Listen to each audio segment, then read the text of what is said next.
The year was 1931, and a new book had just been published. The author, an architect by the name of Le Corbusier. The book, Towards a New Architecture.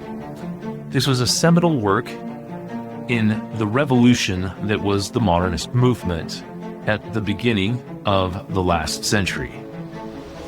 On this podcast, we make an effort to look at the philosophies and theories and all the stuff, the workings that go into why the world looks the way it does. And this is one of those books that we're going to look at that changed the aesthetic of architecture forever. Welcome to Clayton Van's podcast, where we explore the art and soul of architecture and explain why the world looks the way it does and what we can do about it. In this episode, we're going to be discussing this book, Towards a New Architecture, and it's not going to be a full book report or anything like that. We're not going to read every single word, but we're going to read significant sections at the beginning of it and talk about its effects on how it shaped the overall aesthetics of why the world looks the way it does, because we are currently living in the final and full culmination of the philosophies within this book. Because if architecture truly is a physical manifestation of the values of the things that drive it, or the values of the people who make it, then this is one of the grand explanations as to why the world looks the way it does in today's world. So let's go ahead and dive into it. One of the things we want to cover in this particular podcast will be, number one, what is the quote-unquote new architecture, and what are the consequences that flow from this philosophy? One of the phrases you may have heard is, a house is a machine for living in. Well, that phrase comes from this book, and we're going to look at the context in which that phrase was written. So as we set the groundwork for what we're going to be discussing today, let's just look at the overall context in which this book was written. From about the 1850s to the 1950s, we had a shift of technological revolution that the world had never seen. This was the advent and the beginnings of the Industrial Revolution to the height of the Industrial Revolution and beyond. We had manufacturing on a scale that was unprecedented, and so we could make things faster and cheaper and bring more things to the masses. Henry Ford in the U.S. invented the assembly line, and that began to be implemented in virtually every aspect of making things. Sears Roebuck Homes, you could buy a kit home for $1,000, build it yourself, voila, it made housing incredibly affordable. Within the art and architecture world, within the mid to late 1800s, we're in the middle and near the end of the Victorian era. And what we had is the prime school of architecture was the École des Beaux-Arts in Paris, the School of the Fine Arts. And at this school, there was a very rigorous classical program that was implemented. And it taught essentially the orders of architecture, and the École des Beaux-Arts essentially taught neoclassical architecture, traditional architecture. And at this School of Fine Arts in Paris, the focus was on Greco-Roman classicism. And it really gave us the age of neoclassical architecture. And for a basic blanket overview, this isn't getting to any of the specifics of the true historical narrative of everything. This is just kind of a basic overview. During the 1800s, the École des Beaux-Arts, this is at the height of neoclassical architecture and the ornamentation, decoration, incredible talent, incredible watercolors. If you've ever gone to the Louvre or any of these other galleries in Paris and actually seen some of the productions of the work of the students that went to this school, would be mind blown. The exceptional quality of both design and watercolor is exceptional. This is in, I believe, Napoleon III's Parisian Renaissance, and this is the age in which Paris really began to look like Paris that we know today. And it was during this age we were reaching the apex and the embodiment of those classical ideals and classical principles that had been reclaimed from the Renaissance, from the 16th century and the 15th century, now into the 19th century, a few hundred years later, and they've kind of exhausted everything you can do.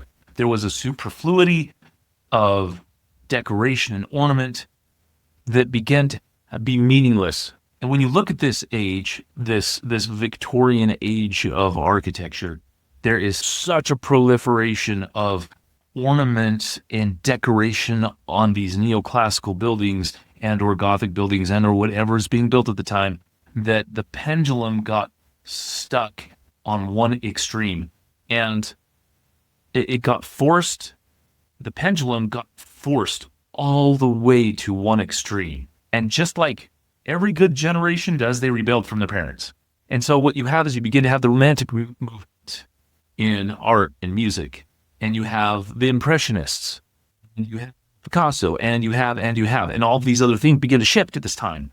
Rather than the classical, it was like, let's strip ourselves of all this ornament, of all this superfluousness, of all this stuff, and just get down to what are the essentials and the basics.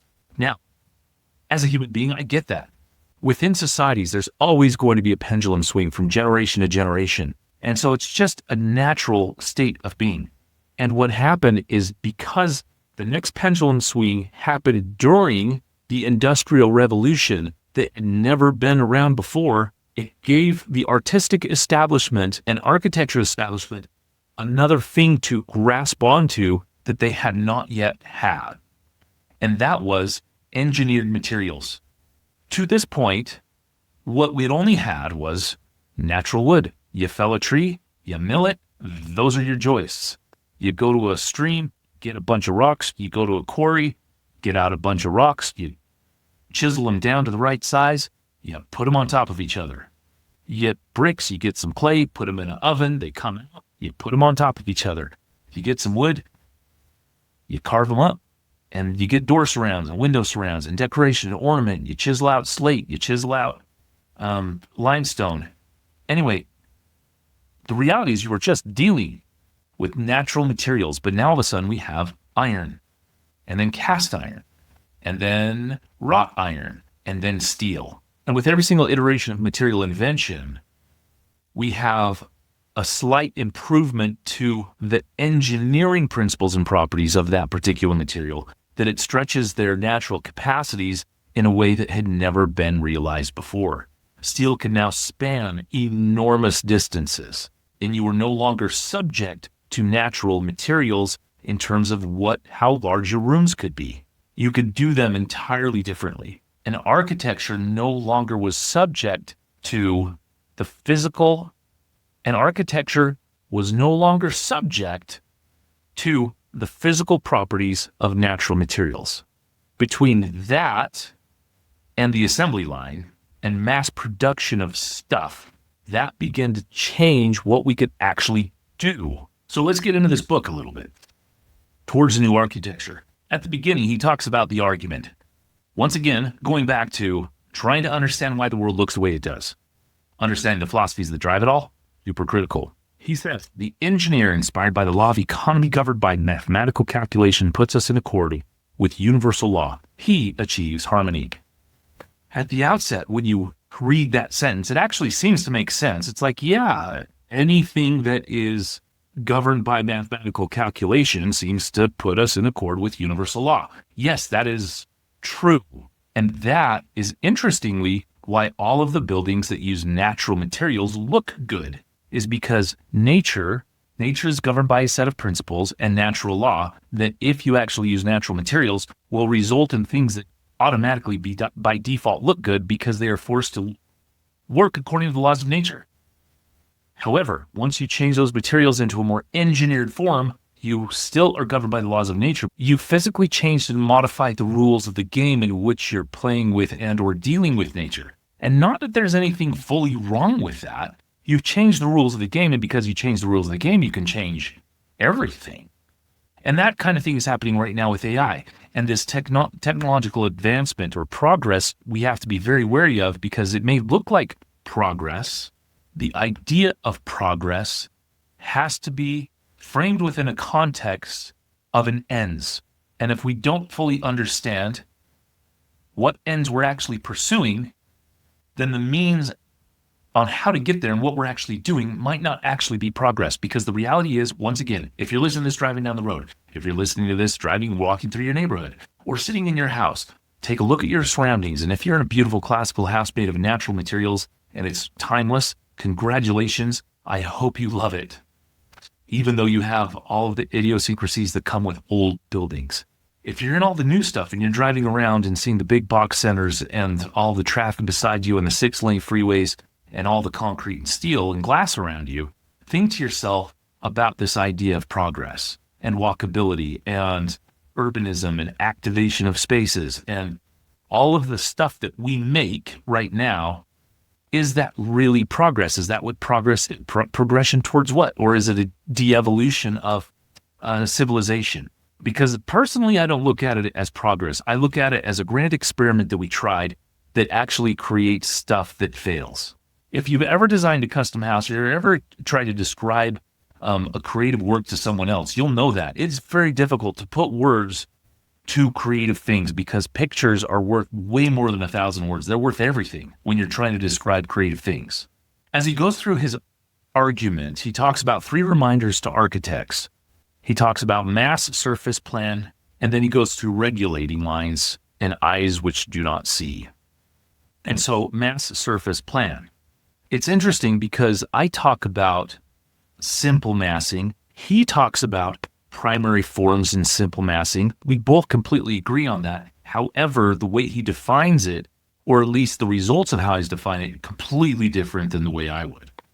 Now, in terms of surface, once again, I agree with his very first paragraph. A mass is enveloped in its surface, a surface which is divided up according to the directing and generating lines of the mass. This gives the mass its individuality.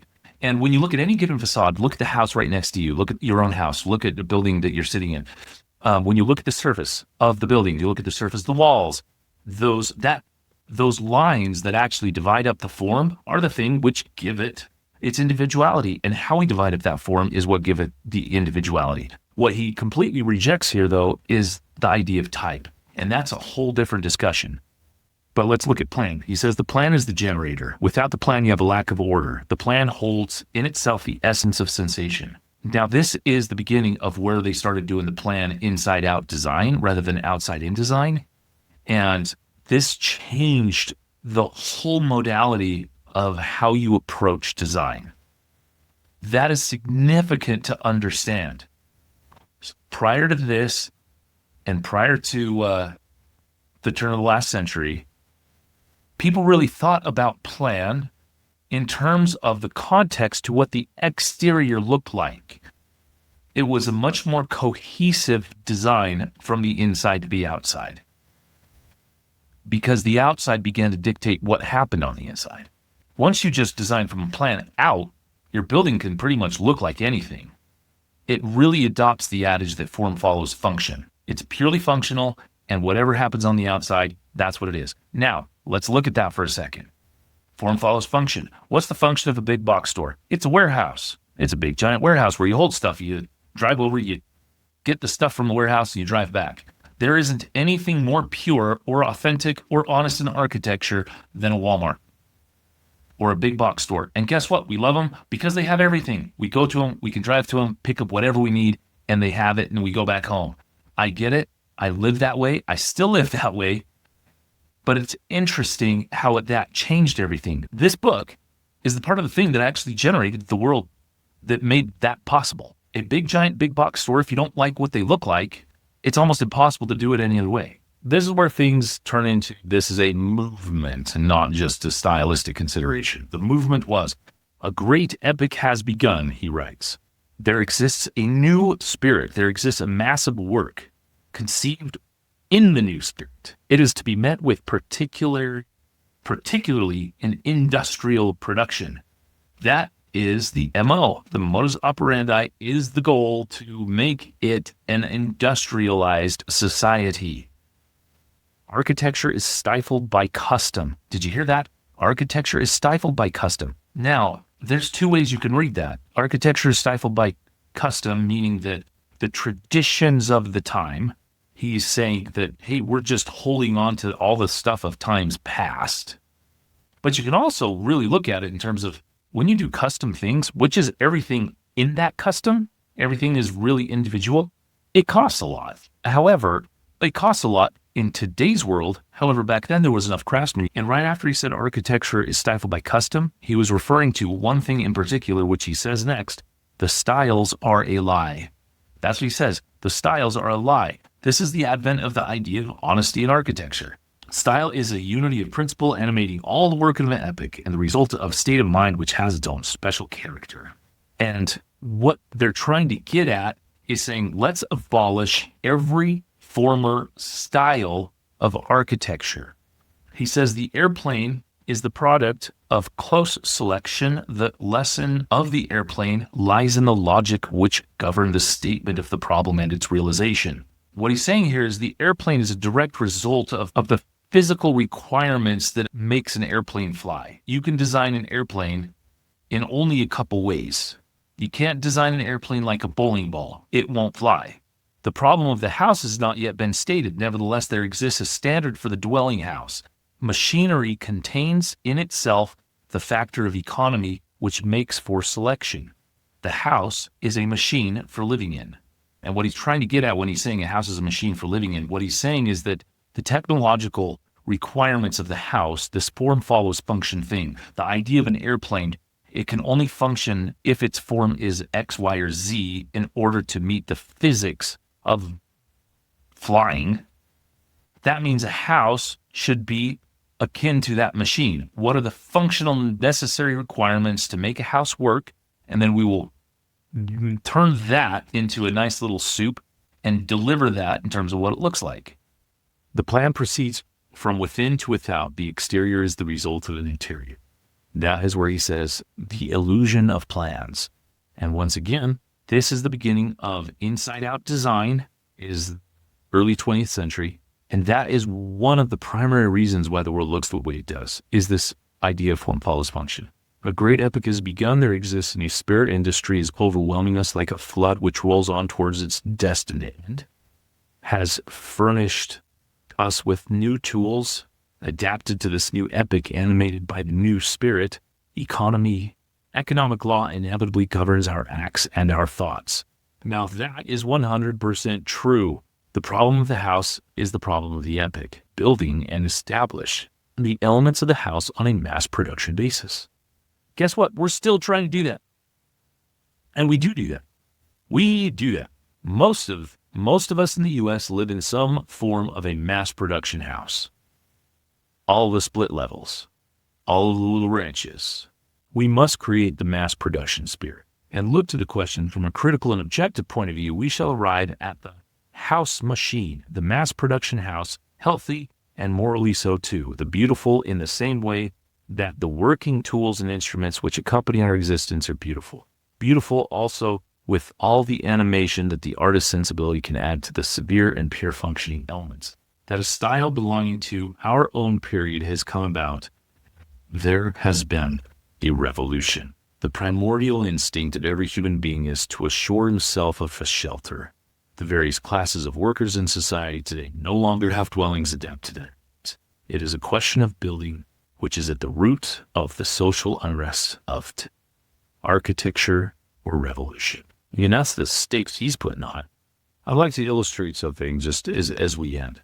When you look at psychology, there is a general proclivity of men to be interested in things and women to be interested in people. Just an anecdote from professional experience. The majority, I won't give a percentage or a number or anything, but the majority of interviews I have when a couple comes to me and asks for a custom residence, most of the time the men will ask for something that is actually cool and sleek and more modern in aesthetic because it's cool. Guys like things. And guess what's interesting in terms of things? The next thing. The new engineering, next technological advanced thing. That's what's cool and new. And so whether it be a technology that helps you be more energy efficient, whether it lets more light in the house, whether it just whatever it is, it's like, hey, how can we be more functional and efficient and better use of space and all those types of things? Because that in all reality is how men think in terms of if they are fulfilling their default, let's say primeval role or original man role of going out and, slaying the tiger, the lion, or the bear, or whatever, to bring home dinner.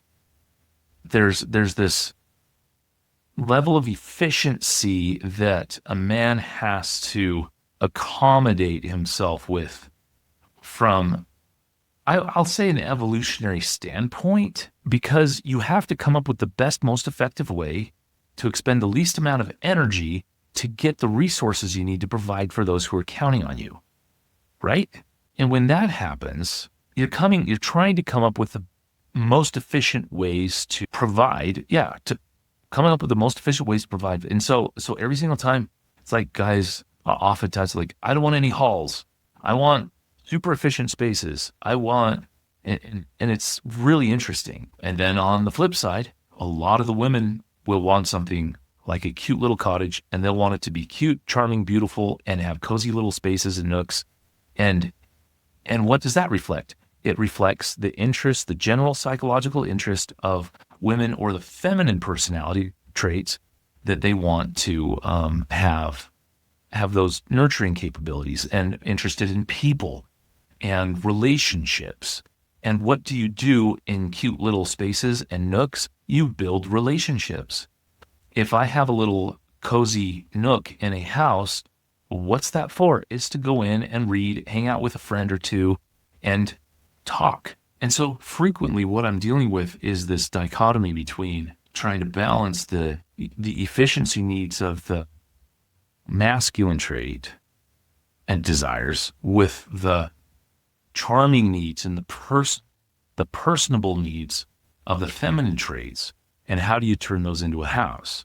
And I think that's one of the primary things that was lost over the last 100 years, from the 1920s to the 2020s, whereas think of every single pronoun that this guy is using in this book is a he. He. Why?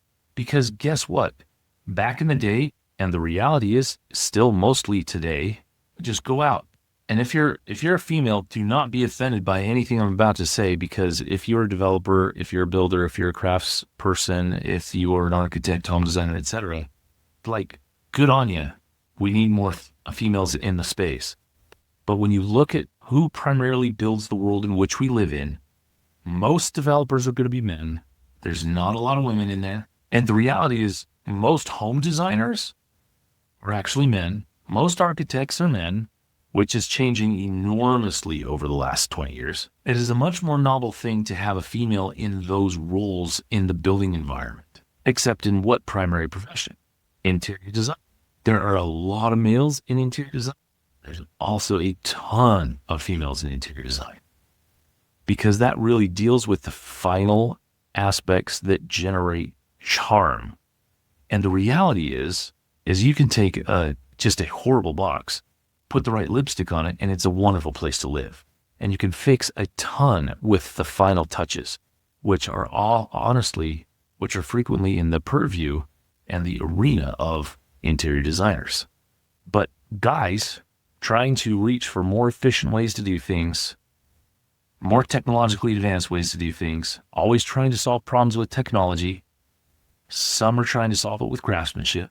We just keep coming up with additional technological solutions to problems created by technology. And we need to begin to ask ourselves, is this working?